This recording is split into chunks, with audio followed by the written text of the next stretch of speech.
الكريم أعوذ بالله من الشيطان الرجيم بسم الله الرحمن الرحيم لله ملك السماوات والأرض يخلق ما يشاء يهب لمن يشاء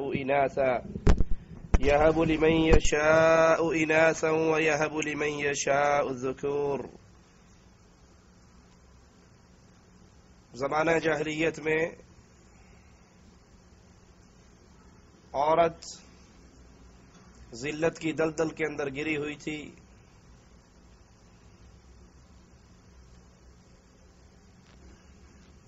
اس کی عزت، اس کی شان، اس کا مقام جتنا اسلام نے بلند کیا ہے اس سے پہلے اس کی مثال نہیں ملتی. حالت یہاں تک پہنچی ہوئی کہ اگر کسی کے گھر میں بیٹی پیدا ہو جاتی تو شرم کے مارے اپنے چہرے کو چھپا لیتا تھا. اپنی بیٹیوں کو زندہ درگور کر دیا کرتے تھے. ایک شخص آیا تھا امام الانبیاء، امام کائنات محمد کریم صلی اللہ علیہ وسلم کے پاس. اسلام لانے کے لیے اس نے اپنے ہاتھ کو بیعت کے لیے آگے بڑھایا اور پھر ہاتھ کو پیچھے کھینچ لیا. رسول کریم صلی اللہ علیہ وسلم اس سے پوچھتے ہیں تو ایمان لانے کے لیے تو نے ہاتھ آگے بڑھایا تھا بیعت کے لیے، پھر پیچھے کیوں کیا؟ وہ کہنے لگا میں مسلمان تو ہونا چاہتا ہوں لیکن میری ایک شرط ہے، اور وہ شرط یہ ہے کہ میں نے بہت بڑا گناہ کیا ہے، بہت بڑا پاپ کیا ہے. اگر میرا یہ گناہ معاف ہو جائے پھر میں ایمان لے کر آتا ہوں. اور وہ گناہ کیا ہے؟ میں نے اپنی کئی بیٹیوں کو اپنے ہاتھ سے زندہ زمین میں دفن کر دیا. آخری بیٹی کا قصہ سناتا ہے، میں سفر پر تھا، میرے گھر بیٹی پیدا ہوئی. میری بیوی نے سوچا جیسے اس نے پہلی بچیوں کو مارا ہے اس کو بھی مار دے گا. اس نے اس بچی کو پڑوس میں کسی کے گھر بھجوا دیا. وہ آتی ہمارے گھر میں کھیلتی اور واپس چلی جاتی، یہاں تک کہ میرے دل میں اس کی محبت پیدا ہو گئی.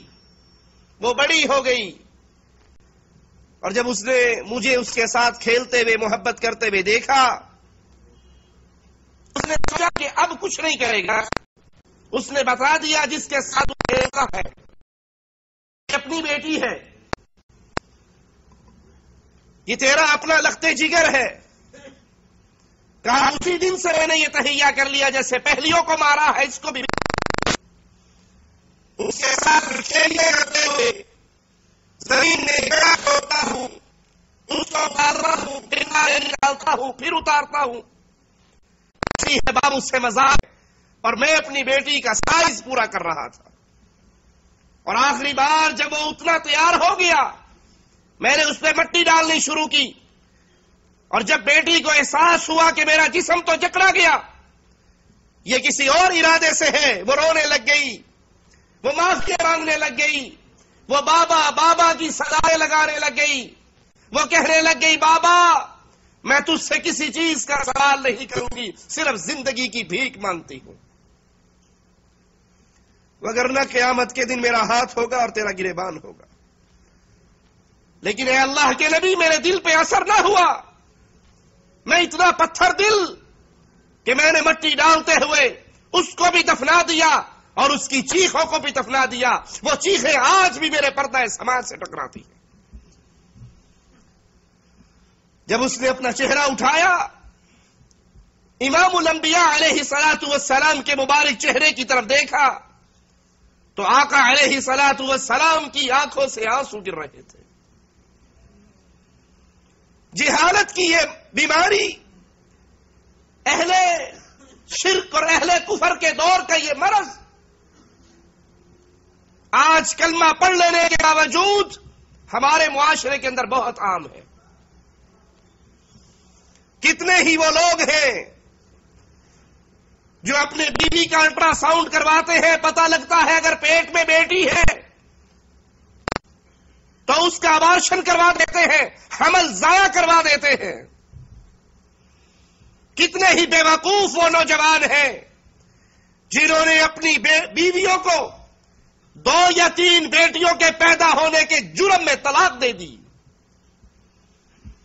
کتنے ہی وہ گھرانے اجڑ گئے جس گھر کے اجڑنے کا ایک سبب تیرے گھر میں بیوی نے بیٹی کیوں پیدا کی ہے.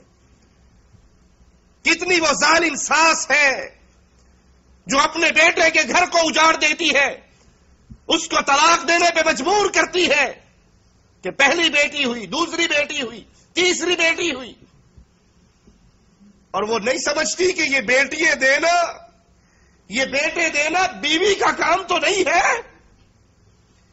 یہ عورت کے اختیار میں تو نہیں کہ وہ اپنے پیٹ سے بیٹی نکالے یا بیٹا. للہ ملک السماوات والارض، زمینوں آسمانوں کا، آسمانوں اور زمین کا بادشاہ اللہ ہے.